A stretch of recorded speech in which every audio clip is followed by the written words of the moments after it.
All right, so this is a deck tech, just a short one, because I imagine you're all pretty familiar with the Tireless Tribe Combo deck. But for those of you who are not, the combo is based around Tireless Tribe. It is a 1/1 for 1 that when you discard a card, gives it +0/+4, so boosts its toughness.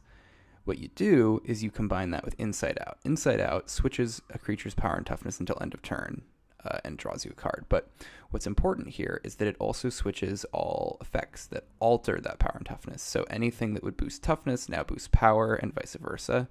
The trick there is that then Tireless Tribe becomes oftentimes, when you discard 5 cards, a 21/1, which is usually enough to kill your opponent.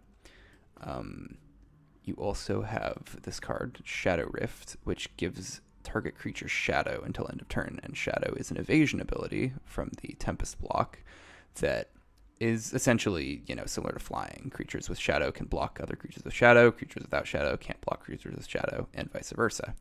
The only thing that is different from flying, obviously, is that a creature with Shadow cannot block a creature without Shadow. Otherwise, the deck is basically just full of cards that draw you cards and counter spells. Circular Logic, obviously fantastic in this deck, because when you have a Tireless Tribe out, you can discard it. Not only does it boost the tribe's power or toughness, depending on if you have an Inside Out, but it costs 1 mana, is a hard counter often, because this deck tends to fill its graveyard with cantrips fairly fast in the early game. And it's for anything. There's no conditions. So you can counter creatures, you can counter spells. It's fantastic. Yeah, Circular Logic is really the other part of the combo, if you ask me. You get to play 4 Gush. Gush is amazing in this deck because it puts islands in your hand. So instead of paying mana, you're actually getting additional cards for Tribe. So that's very nifty. You run 6 of these shuffle lands, which means that you can run 4 brainstorms along with 4 ponders and only 2 preordains in my list. You get 2 Augur of Bolas. Augur of Bolas, I'm not a huge fan of it in this deck. I don't run 4 like some people do, but 2 seems reasonable. It finds you half of the combo. The only problem with Augur, and you have to be careful with this, it puts cards other than instants and sorceries to the bottom of the deck. That means that Augur on 2, if you have a hand with Inside Out and Shadow Rift, is actually not very good, because you could see a Tireless Tribe or an Evolving Wilds or a Snow-Covered Plains, but it's not an instant or a sorcery, so it goes to the bottom of your library, which is not of much help to you. The other big trick with this deck is this card, Dizzy Spell. So it's a transmute for 3, and you can get any 1 mana card. And as you can see, there are 27 1 mana cards. You're almost always transmuting for a copy of Tireless Tribe. Sometimes you will transmute for something like a Giga Drowse or a Ponder. It can happen, but almost every time it's the 5th copy of Tireless Tribe. I run Snow-Covered Lands. It's certainly not necessary, but it's kind of nice early on in the game, in game 1, when your opponent doesn't know what you're playing yet. If you're just playing a bunch of Ponders and Brainstorms with the Snow-Covered Island, your opponent's going to think you're on Izzet Delver, which can be valuable. Moving to the sideboard. This sideboard I'm not super sure of. I've tried a bunch of different sideboards in this deck, and I've noticed that really, apart from respecting burn, you have to respect the red decks in this format with the 4 Hydroblasts.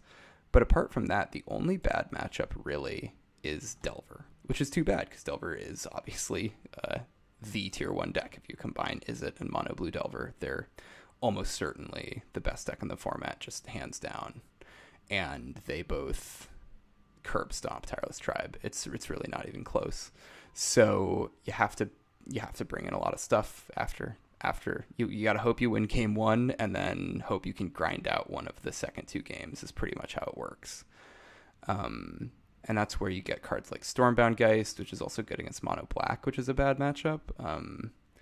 Obviously, Undying is great against a deck that's just trying to 1-for-1 your creatures, but also flying is not something that Mono Black can really deal with. And against Delver, this is a stone wall. It blocks it and kills a Delver, then comes back as a 3/3, can block a bunch of fairies. It's great.